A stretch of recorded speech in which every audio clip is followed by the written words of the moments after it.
Hello friends, welcome to my YouTube channel. സുശാന്താണ്. എല്ലാവരും സുഖമായിരിക്കുന്നു എന്ന് വിശ്വസിക്കുന്നു. അങ്ങനെ നമ്മുടെ ഈ വർഷത്തെ അവസാനത്തെ ട്രേഡിംഗ് ദിവസവും അവസാനിച്ചു കഴിഞ്ഞു. ഇനി നാളെ രാവിലെ മാർക്കറ്റ് ഓപ്പൺ ചെയ്തത് പുതിയ വർഷത്തിലേക്കാണ്, പുതിയ പ്രതീക്ഷകളിലേക്കാണ്.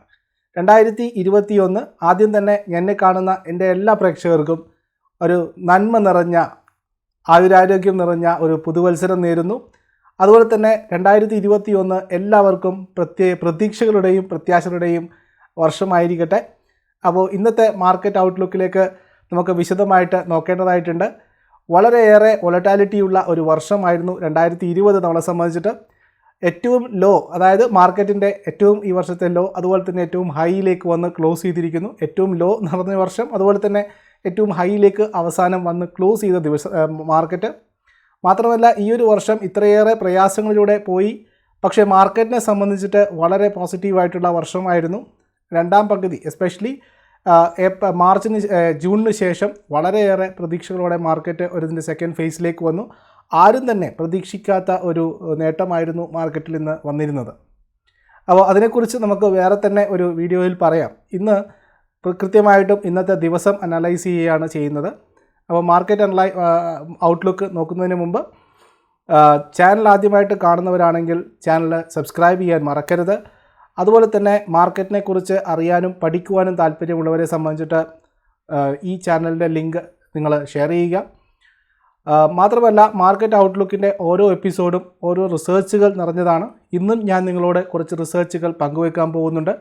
ഇത് എപ്പോഴും നിങ്ങൾക്ക് ആവശ്യമുള്ളതാണ്. അത് ഒരു ദിവസത്തേക്ക് മാത്രം ഒരു കൺസ്ട്രെയിൻ ചെയ്യാതെ തീർച്ചയായിട്ടും ഒരു റെഫറൻസ് എന്ന പോലെ നിങ്ങൾക്ക് വീണ്ടും വീഡിയോസ് കാണാവുന്നതാണ്. അപ്പോൾ ഇന്ന് നമ്മൾ വീണ്ടും മാർക്കറ്റ് ഔട്ട്ലുക്കിലേക്ക് വരുന്നു. അതുപോലെ തന്നെ ട്രേഡിംഗ് അക്കൗണ്ട് ഓപ്പൺ ചെയ്യാൻ താല്പര്യമുള്ളവർക്ക് ഡിമാറ്റ് അക്കൗണ്ട് ഓപ്പൺ ചെയ്യാനുള്ള ലിങ്കുകൾ ഡിസ്ക്രിപ്ഷനിൽ കൊടുത്തിട്ടുണ്ട്. അതുവഴി നിങ്ങൾക്ക് ട്രേഡിംഗ് അക്കൗണ്ടുകൾ ഓപ്പൺ ചെയ്യാവുന്നതാണ്. അതിനുശേഷം ടെലിഗ്രാം ഗ്രൂപ്പിലേക്ക് നിങ്ങൾക്ക് എൻട്രി കിട്ടും. അവിടെ നിങ്ങളെ സഹായിക്കാനായിട്ട് ഒരു ടീം ഓഫ് ഒരു ആൾക്കാർ തന്നെ അതിനുവേണ്ടി വർക്ക് ചെയ്യുന്നുണ്ട്. അതിനെല്ലാവരുടെയും കൂടെ ഞാനും നിങ്ങളോടൊപ്പം തന്നെ ഉണ്ടാവും. അപ്പോൾ നമുക്ക് വീഡിയോയിലേക്ക് പോവാം. ആദ്യമായിട്ട് നിഫ്റ്റി 14,000 എന്ന് പറയുന്ന ടാർഗറ്റ് ഞാൻ ഇന്നലെയും പറഞ്ഞിരുന്നു. 14,000 നമ്മൾ ഹോൾഡ് ചെയ്യാവുന്ന അടുത്ത ഒരു റെസിസ്റ്റൻസ് എന്ന് പറയുന്നത്. ഇന്ന് നിങ്ങൾക്ക് മനസ്സിലാവും 14,020 വരെയാണ് നിഫ്റ്റി വന്നത്. 14,040 മുകളിൽ നമ്മൾ ഷോർട്ട് കവറിംഗ് റാലി പ്രതീക്ഷിച്ചിരുന്നു. കഴിഞ്ഞ 2 ദിവസത്തെ വീഡിയോയിൽ ഞാനിത് ആവർത്തിക്കുകയും ചെയ്തായിരുന്നു. അതിനുശേഷം 14,100 ആയിരുന്നു നമ്മൾ പറയുന്ന ഷോർട്ട് കവറിംഗ് റാലിയുടെ ഒരു ടാർഗറ്റായിട്ട് പറഞ്ഞിരുന്നത്. ഇന്ന് കൃത്യമായിട്ട് നിഫ്റ്റി വാച്ച് ചെയ്തവർക്കറിയാം, വളരെയേറെ, അതായത് 14,000 വരെ ഓടിക്കിതച്ചെത്തിയ നിഫ്റ്റി ഈ ഒരു 14,000 എന്ന് പറയുന്ന ഒരു സൈക്കോളജിക്കൽ റെസിസ്റ്റൻസിൽ തട്ടി മുകളിലേക്ക് പോകാൻ സമയമെടുക്കുന്നതായിട്ട് കാണുന്നു. ഡെറിവേറ്റീവ് ഡാറ്റ നമ്മൾ കൃത്യമായിട്ട് നോക്കുകയാണെങ്കിൽ FIIസിൻ്റെ ഡാറ്റയിൽ ഏകദേശം 4%, 5% ഒരു ഷോർട്ട് പൊസിഷൻസ് കൂടിയതായിട്ട് കാണാൻ പറ്റുന്നുണ്ട്. ഓക്കെ, അവരുടെ ഹോളിഡേയ്സ് പ്രമാണിച്ചിട്ട് FIIസ് ആക്ടിവിറ്റീസ് കുറവാണെന്ന് തന്നെ നമുക്ക് പറയാം. പക്ഷേ എന്നിട്ടും ആ ഒരു ഷോർട്ട് പൊസിഷൻസ് കുറച്ച് 4% to 5% കൂടിയത് ചെറിയ രീതിയിലെങ്കിലും നമ്മളെ അലാമിങ് ചെയ്യുന്ന ഒരു സിറ്റുവേഷനാണ്. ഓക്കെ, പക്ഷേ വീണ്ടും നമുക്ക് ഇനി നാളെ മാർക്കറ്റിൽ എന്താണ് കരുതി വച്ചിരിക്കുന്നത് നോക്കേണ്ടതായിട്ടുണ്ട്. മാർക്കറ്റിൻ്റെ ഒരു സപ്പോർട്ട് എന്ന് പറയുന്നത് വീണ്ടും 14,100, 14,000 തന്നെയാണ്. 14,000 മുകളിൽ 14,040 മുകളിൽ ഒരു ഷോർട്ട് കവറിങ് എക്സ്പെക്റ്റ് ചെയ്യുന്നു. 14,100 വരെയാണ് നിഫ്റ്റിക്ക് അതിന് മുകളിലേക്ക് കൊണ്ടുപോകാനുള്ളത്. അല്ലെങ്കിൽ അത്രമാത്രം പോസിറ്റീവ് ന്യൂസുകൾ നമുക്ക് വേണം. പക്ഷേ ഗ്ലോബൽ മാർക്കറ്റുകളൊക്കെ അവധിയിലാണ്. ഇന്ന് തന്നെ നമുക്ക് US മാർക്കറ്റ് നോക്കിക്കഴിഞ്ഞാൽ പകുതി അവധിയിലാണ്. അതുപോലെ തന്നെ യൂറോപ്യൻ മാർക്കറ്റിൽ ജർമ്മൻ മാർക്കറ്റ് അവധിയായിരുന്നു. പാരീസ് ആൻഡ് ലണ്ടൻ, ഇത് 2 മാർക്കറ്റുകളും ഇന്ന് ചെറിയ നെഗറ്റീവോടുകൂടിയാണ് ക്ലോസ് ചെയ്തിരിക്കുന്നത്. ലണ്ടൻ മാർക്കറ്റിൽ ഏകദേശം 95 പോയിൻറ്റിൻ്റെ മൈനസാണ്. അതുപോലെ തന്നെ പാരീസ് മാർക്കറ്റ് 48 പോയിൻറ്റ് നെഗറ്റീവോടുകൂടിയാണ് ക്ലോസ് ചെയ്തിരിക്കുന്നത്. നമുക്ക് ഏഷ്യൻ മാർക്കറ്റിൽ മിക്കവാറും എല്ലാ മാർക്കറ്റുകളും, ഹോങ്കോങ് മാർക്കറ്റ് അടക്കം നാളെ അവധിയിലാണ്. അതുകൊണ്ട് തന്നെ ഗ്ലോബൽ ക്യൂസ് അത്രമാത്രം നമ്മളെ സ്വാധീനിക്കാൻ സാധ്യതയില്ല. പക്ഷേ ബ്രിട്ടനിൽ നിന്ന് വരുന്ന വാർത്തകൾ അത്രമാത്രം ഒരു നല്ല വാർത്തയായിട്ട് തോന്നുന്നില്ല. കാരണം 75% സ്ഥലങ്ങളും ഏകദേശം ലണ്ടനിൽ ടയർ 4 ലോക്ക്ഡൗണിൽ വന്നിരിക്കുന്നു. മാത്രമല്ല, നല്ല രീതിയിൽ കൊറോണ സ്പ്രെഡ്, പുതിയ വൈറസിൻ്റെ സ്പ്രെഡിങ് അവിടെ ഉണ്ട് എന്നാണ് അറിയപ്പെടുന്നത്. ഇത് ചെറിയ രീതിയിലെങ്കിലും ഒരു മൈനസ് സിറ്റുവേഷൻ മാർക്കറ്റിൽ സൃഷ്ടിക്കുന്നു.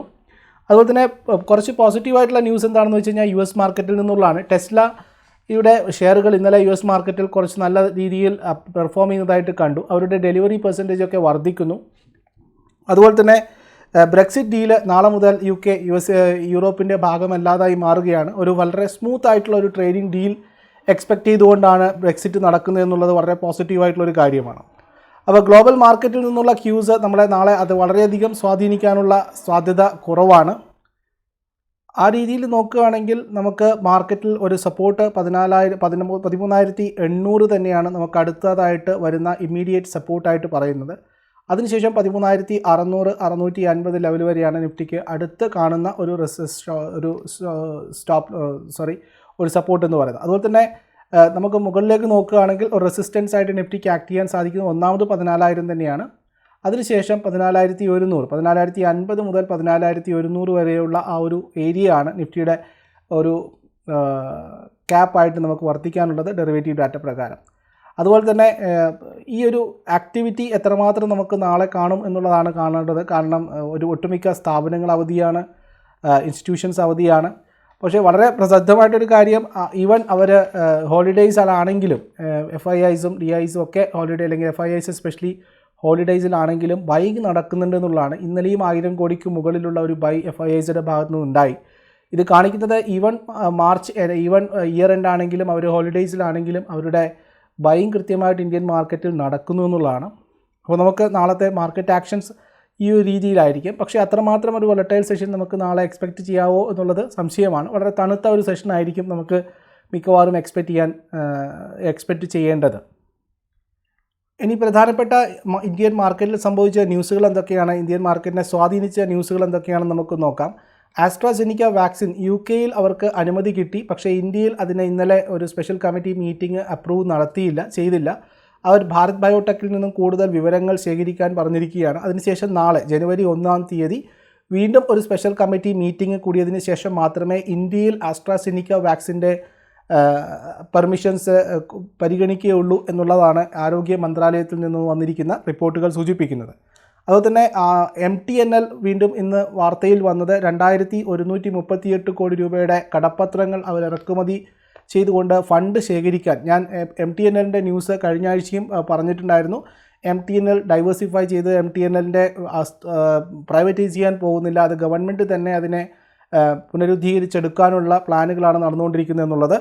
അപ്പോൾ 2,138 കോടി രൂപയുടെ കടപ്പത്രങ്ങൾ ഇറക്കുവാനുള്ള പദ്ധതികൾ നടന്നുകൊണ്ടിരിക്കുന്നു. അതിനുവേണ്ടി ഷെയർ ഹോൾഡേഴ്സിൻ്റെ അപ്രൂവലിന് വേണ്ടിയിട്ടുള്ള മീറ്റിംഗ് നടക്കുകയാണ്.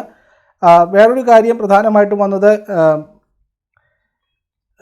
ഡിഫൻസ് സ്റ്റോക്കുകളെ സംബന്ധിച്ചാണ്. ഇന്ന് നിങ്ങൾ നോക്കിയാൽ മനസ്സിലാകും, ഭാരത് ഡൈനാമിക്സ് അതുപോലെ തന്നെ BEL ഭാരത് ഇലക്ട്രിക്കൽസ് പോലുള്ള കമ്പനികളിൽ ഇന്ന് നല്ലൊരു മൊമെൻറ്റം നമ്മൾ കണ്ടു. അത് വേറൊന്നുമല്ല, India government Akash missiles defence system, അതായത് ഇന്ത്യ സ്വന്തമായിട്ട് വികസിപ്പിച്ചെടുത്ത ലാൻഡ് ടു സർഫേസ് 25 കിലോമീറ്റർ വരെ ഭൂതലത്തിൽ നിന്നും നമുക്ക് വിക്ഷേപിക്കാവുന്ന 25 കിലോമീറ്റർ അധികം ദൂരശേഷി പ്രഹരശേഷിയുള്ള ആകാശ് മിസൈൽസിൻ്റെ എക്സ്പോർട്ട്, അവരുടെ സിസ്റ്റം ഡിസൈൻ ഇന്ത്യയിൽ തന്നെ ഡെവലപ്പ് ചെയ്തിരിക്കുന്ന സിസ്റ്റം, അത് എക്സ്പോർട്ട് ചെയ്യാനുള്ള അനുമതി ഇന്ത്യ ഗവൺമെൻറ് കൊടുത്തിരിക്കുന്നു. ഇതിലെ പ്രധാനപ്പെട്ട 2 ബെനിഫിഷ്യറി, ഒന്ന് ഭാരത് ഇലക്ട്രിക്കൽസും അതുപോലെ തന്നെ ഭാരത് ഡൈനാമിക്സുമാണ്.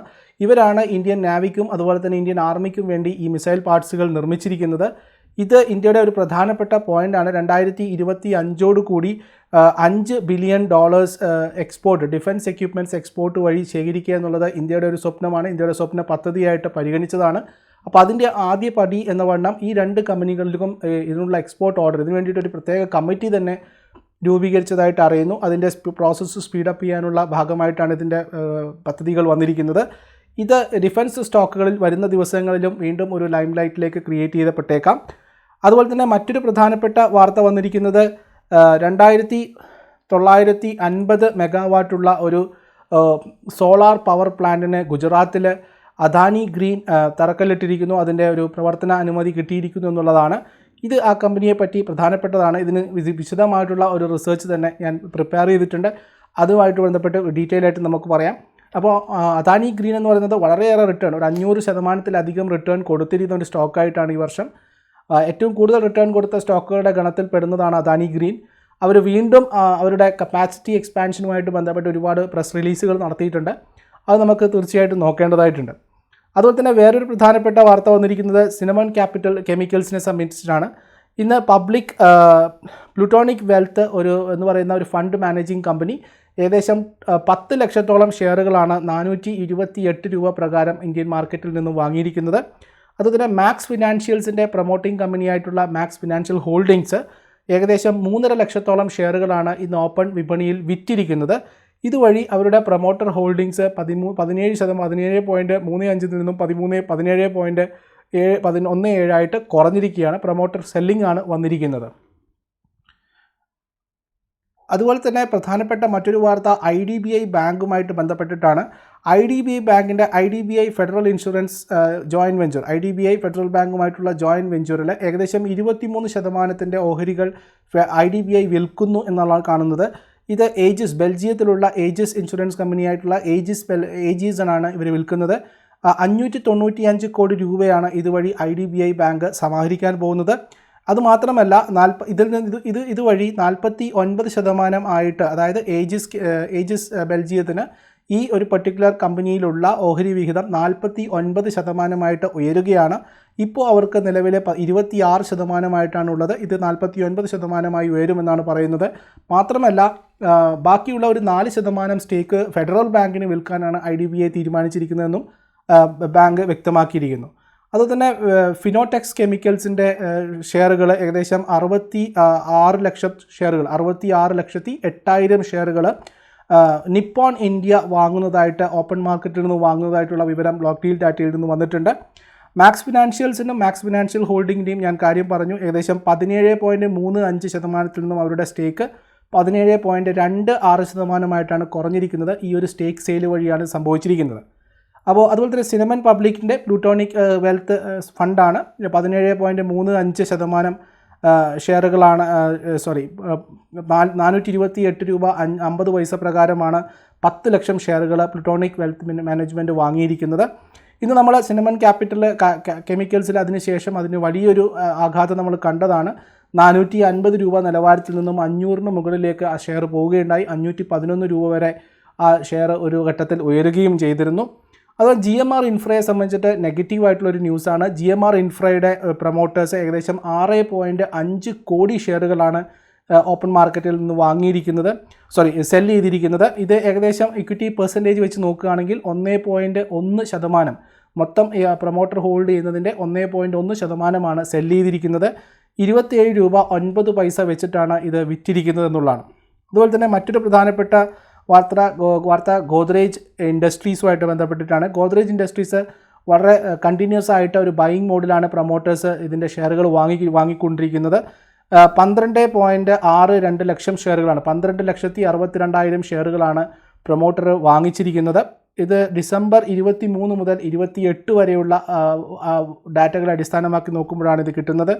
അതുപോലെ തന്നെ ആരതി ഇൻഡസ്ട്രീസിലും ഇതേ ദിവസം ഡിസംബർ 28, 29 ദിവസങ്ങളിലെ ഡാറ്റകൾസ് നോക്കുകയാണെങ്കിൽ ഏകദേശം 43,221 ഷെയറുകൾ വിറ്റതായിട്ടാണ് കാണുന്നത്.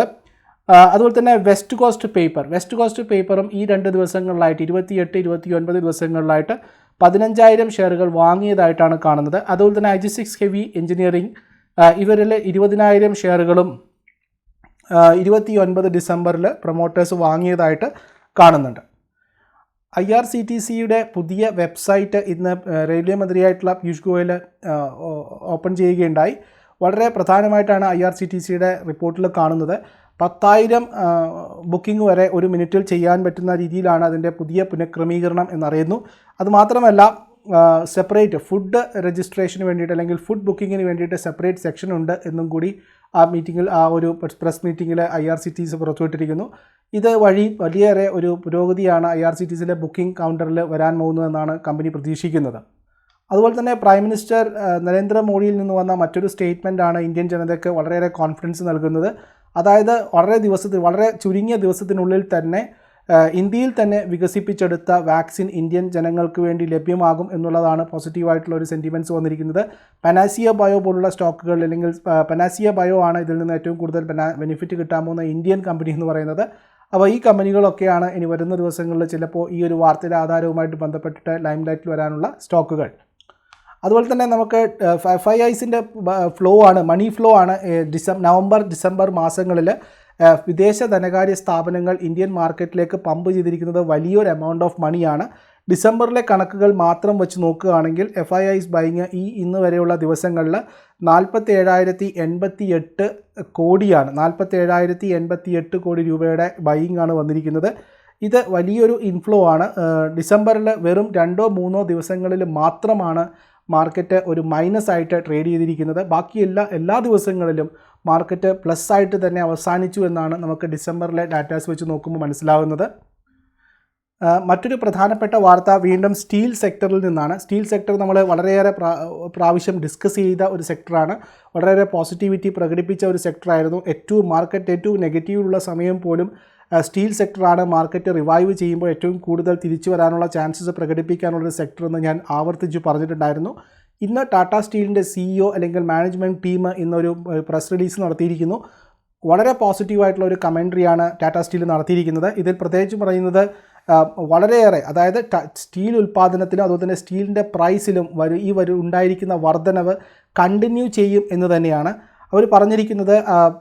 Price again will rise. അതുപോലെ തന്നെ ഇന്ത്യൻ കൺസ്ട്രക്ഷൻ, അതായത് ചൈനയിലുണ്ടായിരിക്കുന്ന സ്റ്റീലിനുണ്ടായിരിക്കുന്ന വർദ്ധിച്ച ഡിമാൻഡ് ഉള്ള പ്രൊഡക്ഷനാണ് അവർ മീറ്റ് ചെയ്യാൻ, അവിടെ ഉണ്ടാകുന്ന പ്രൊഡക്ഷൻ അവിടെ മീറ്റ് ചെയ്യാൻ മാത്രമേ ഉള്ളൂ. അവർക്ക് ചൈനയിലേക്ക് സ്റ്റീൽ ഡംപ് ചെയ്യാനുള്ള അവസരം ഉണ്ടാവില്ല.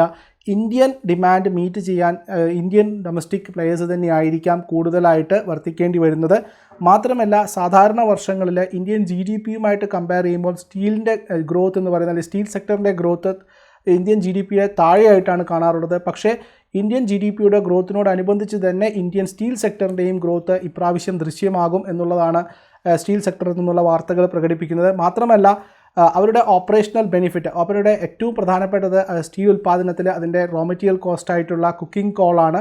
കുക്കിംഗ് കോളിൻ്റെ പ്രൈസ് എന്ന് പറയുന്നത് ഏറ്റവും ലോവസ്റ്റിലേക്ക് വന്നിരിക്കുന്നു എന്നുള്ളതാണ് ഏറ്റവും പ്രധാനപ്പെട്ട വാർത്ത. കാരണം സ്റ്റീൽ പ്രൊഡക്ഷൻ അതിൻ്റെ പാരമ്യത്തിൽ ആവശ്യമായിട്ട് വന്നിരിക്കുന്നു, ഡിമാൻഡ് അതിൻ്റെ പീക്കിലേക്ക് വന്നിരിക്കുന്നു.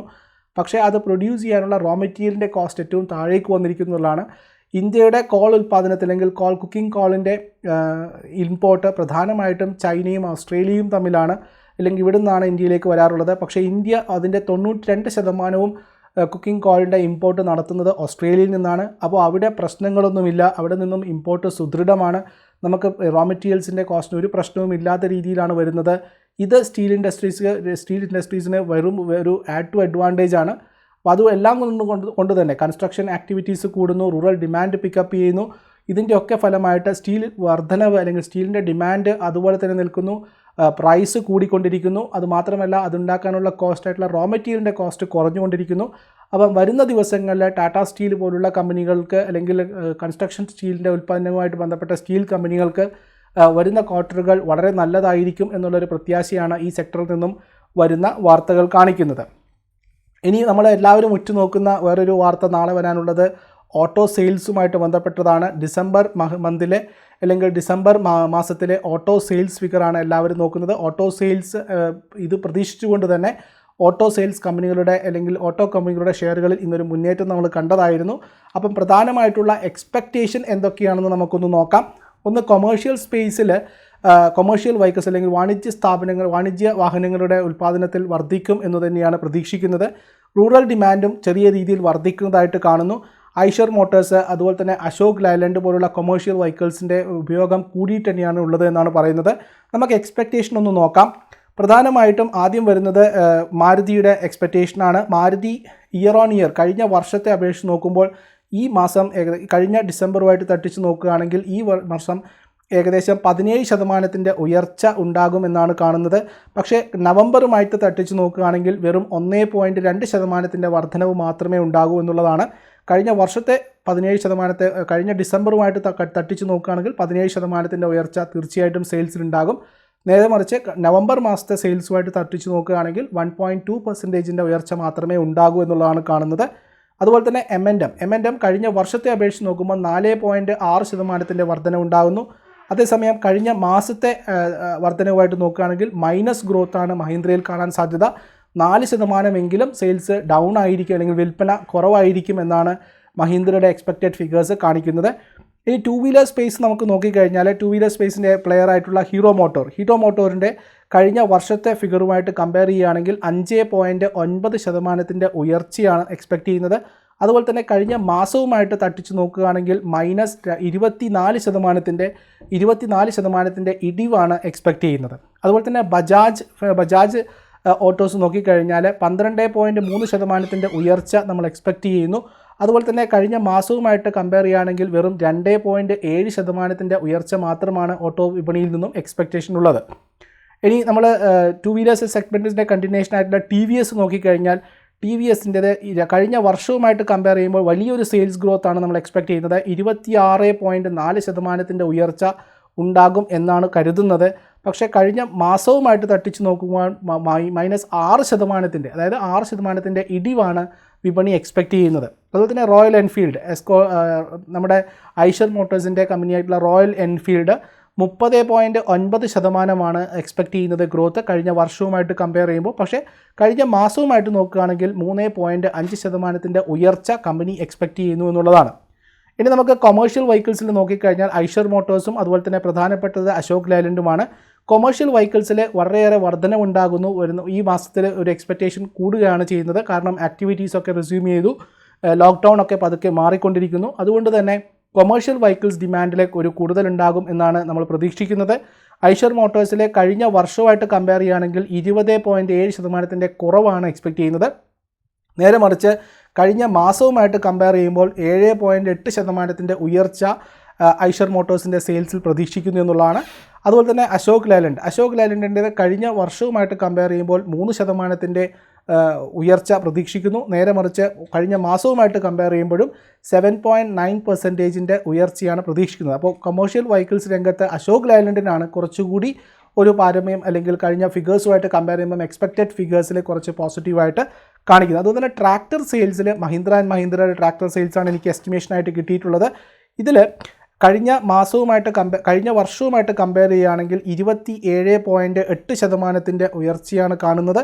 അതുപോലെ തന്നെ കഴിഞ്ഞ മാസവുമായിട്ട് കമ്പയർ ചെയ്യുകയാണെങ്കിൽ 29.7%എങ്കിലും താഴ്ചയാണ് എക്സ്പെക്റ്റ് ചെയ്തത്. കാരണം ഒക്ടോബർ നവംബർ മാസങ്ങളിൽ നമ്മൾ ട്രാക്ടർ സെയിൽസ് കണ്ടതാണ്, ഏറ്റവും അതിൻ്റെ പാരമ്യത്തിലായിരുന്നു. അതിനുശേഷം സ്വാഭാവികമായിട്ടും ഒരു തളർച്ച ട്രാക്ടർ വിപണിയിൽ നമ്മൾ കാണുന്നതാണ്. ഇതാണ് ഓട്ടോമൊബൈൽ എക്സ്പെക്റ്റേഷൻ എന്ന് പറയുന്നത്. ഇത് നാളത്തെ മാർക്കറ്റിൽ വരാനുള്ളതാണ്. അപ്പോൾ ഇതിൻ്റെ ബേസിൽ ഓട്ടോ സ്റ്റോക്കുകളിൽ നാളെ ഒരു പ്രധാനപ്പെട്ട മൂവ്മെൻറ്റ് നമുക്ക് എക്സ്പെക്റ്റ് ചെയ്യാവുന്നതാണ്.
അതുപോലെ തന്നെ മുത്തൂറ്റ് ഫൈനാൻസ് അവർക്ക് കിട്ടിയിരിക്കുന്ന വൈറ്റ് ലേബൽ ATM ലൈസൻസ് അത് RBIക്ക് തിരിച്ച് സറണ്ടർ ചെയ്തു എന്നുള്ള വാർത്തയാണ് വന്നിരിക്കുന്നത്. ഇന്നലെ നമ്മൾ മാർക്കറ്റ് ഔട്ട്ലുക്കിലൂടെ പറഞ്ഞിരുന്ന ഒരു സ്റ്റോക്കായിരുന്നു BHEL. അതിൻ്റെ ഡൈവേഴ്സിഫിക്കേഷനുമായിട്ട് ബന്ധപ്പെട്ടിട്ടുള്ള പല പദ്ധതികളും പറഞ്ഞിട്ടുണ്ടായിരുന്നു. ഇന്ന് BHELുമായിട്ട് ബന്ധപ്പെട്ടിരിക്കുന്ന വാർത്ത എന്ന് പറഞ്ഞിരുന്നത് 3200 കോടി രൂപയുടെ ഒരു ഓർഡർ അവർക്ക് ഹൈഡ്രോ പ്രൊജക്റ്റുമായിട്ട് ബന്ധപ്പെട്ട് വന്നിരിക്കുന്നു. ഹൈഡ്രോ പ്രൊജക്റ്റുമായിട്ട് ബന്ധപ്പെട്ട് ആ കമ്പനിക്ക് കിട്ടിയിരിക്കുന്നു എന്നുള്ളതാണ്. അതുമാത്രമല്ല L&T അവർക്ക് പലതരത്തിലുള്ള ഓർഡറുകൾ വീണ്ടും വരുന്നു എന്നുള്ള വാർത്തയും നമുക്ക് കിട്ടുന്നുണ്ട്. അതുപോലെ തന്നെ മറ്റൊരു പെന്നി സ്റ്റോക്കായിട്ടുള്ള അൻസാൽ പ്രോപ്പർട്ടീസിൻ്റെ അവർക്ക് അൻസാൽ IT സിറ്റിയിലുള്ള 66.2% സ്റ്റേക്കുകളും വിൽക്കുന്നതായിട്ടാണ് കമ്പനി എക്സ്ചേഞ്ചിനെ അറിയിച്ചിരിക്കുന്നത്. ഗ്ലെൻമാർക്കിന് USFDAയിൽ നിന്നും 3 മരുന്നുകൾക്കുള്ള USFDA അപ്രൂവൽ വന്നിരിക്കുന്നു. അതുപോലെ തന്നെ തേജസ് നെറ്റ്വർക്കിന് ഏകദേശം $13 മില്യൺ ആണ് സൗത്ത് ഈസ്റ്റ് ഏഷ്യയിൽ നിന്നുള്ള ഒരു ഓർഡർ വന്നിരിക്കുന്നത്. അതുപോലെ തന്നെ വൈശാലി ഫാർമ എന്ന് പറയുന്ന കമ്പനിക്ക് ഏകദേശം 5 USFDA അപ്രൂവലാണ് വന്നിരിക്കുന്നത്. തുർക്കിഷ് മാൻസ്റ്റാൻ എന്ന് പറയുന്ന പ്രൊഡക്റ്റിനാണ് അവർക്ക് എന്ന സ്ഥലത്താണ് ഇവർക്ക് വിൽക്കാനുള്ള അപ്രൂവൽ കിട്ടിയിരിക്കുന്നത്. അതുപോലെ തന്നെ അദാനി ഗ്രൂപ്പ് 6.4 GW കപ്പാസിറ്റിയുള്ള സോളാർ പ്രൊജക്റ്റിനുള്ള ടെൻഡർ ആന്ധ്രാപ്രദേശിൽ അവർ ഏറ്റവും കൂടുതലായിട്ട്, അതായത് largest solar tender Adani group ആന്ധ്രാപ്രദേശിൽ നടപ്പാക്കിയിരിക്കുന്നു. അല്ലെങ്കിൽ ആന്ധ്രാപ്രദേശിലെ ആ ഒരു കമ്പനി സോളാർ പ്രൊജക്റ്റുമായിട്ട് ബന്ധപ്പെട്ടിട്ടുള്ള ഒരു ലേലത്തിൽ പങ്കെടുത്തുകൊണ്ട് അത് സ്ഥാപിക്കാനുള്ള കരാർ ഏറ്റെടുക്കും എന്നുള്ളതാണ് കാണുന്നത്. അപ്പോൾ നമുക്ക് നാളെ നമ്മൾ ഫേസ് ചെയ്യാൻ പോകുന്നത് ഈ വർഷത്തെ അല്ലെങ്കിൽ 2021 ആദ്യത്തെ ട്രേഡിംഗ് സെക്ഷനാണ്. അപ്പോൾ നല്ലൊരു ട്രേഡിംഗ് വീക്ക് അല്ലെങ്കിൽ ട്രേഡിംഗ് വർഷം തന്നെ നമുക്ക് ആശംസിക്കേണ്ടതായിട്ടുണ്ട്. കഴിഞ്ഞ വർഷത്തെ നിഫ്റ്റിയുടെ പെർഫോമൻസ് നോക്കിക്കഴിഞ്ഞാൽ ഏകദേശം 15.6% റിട്ടേൺ ആണ് നിഫ്റ്റി നമുക്ക് നൽകിയിരിക്കുന്നത്. ഏറ്റവും ലോയും ഏറ്റവും ഹൈയും വന്നിരിക്കുന്ന ഒരു വർഷം തന്നെയാണ് നിഫ്റ്റിയിലെ കഴിഞ്ഞ വർഷം വന്നിരിക്കുന്നത്. 7500 അടുപ്പിച്ച് വന്നു, പിന്നീട് ഇപ്പം 14,000 വന്നു.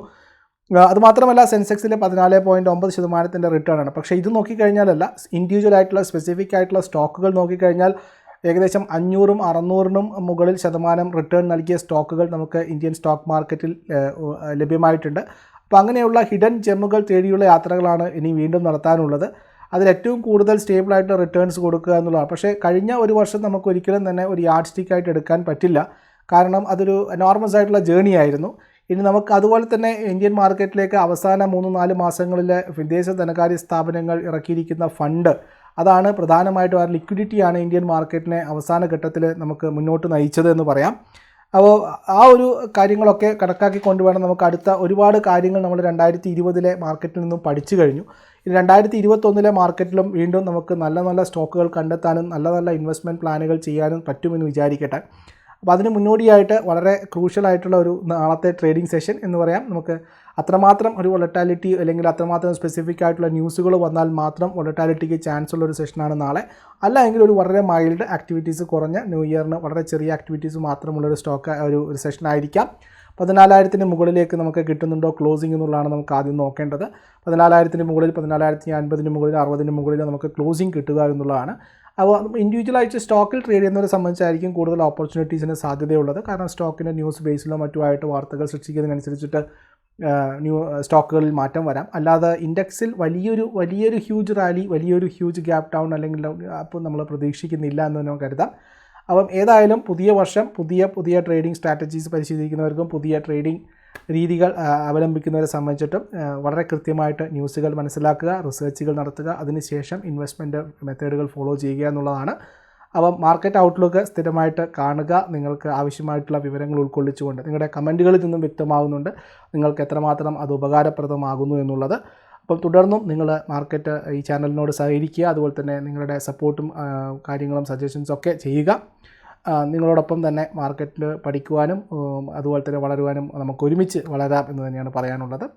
അപ്പം എല്ലാവർക്കും ഒരിക്കൽ കൂടി എൻ്റെ പുതുവത്സര ആശംസകൾ. നന്മ നിറഞ്ഞ ഒരു നല്ല വർഷമായിരിക്കട്ടെ എല്ലാവർക്കും. അപ്പോൾ നമുക്ക് നാളെ മറ്റൊരു വീഡിയോയുമായിട്ട് കാണാം. ഒരു ബമ്പർ പിക്കും ആയിട്ട് ഞാൻ വരാം. കാരണം നമുക്ക് 2021 സൂക്ഷിക്കേണ്ട ഒരു സ്റ്റോക്ക്, അത് വളരെ വർഷങ്ങൾക്ക് ശേഷം നമുക്ക് വളരെ നല്ല റിട്ടേൺ നൽകാനുള്ള ഒരു ചാൻസ് ഉള്ള ഒരു സ്റ്റോക്കുമായിട്ട് നമുക്ക് തീർച്ചയായിട്ടും കാണാം. അതുവരെ എല്ലാവർക്കും നന്ദി, നമസ്കാരം. Signing off Sushant.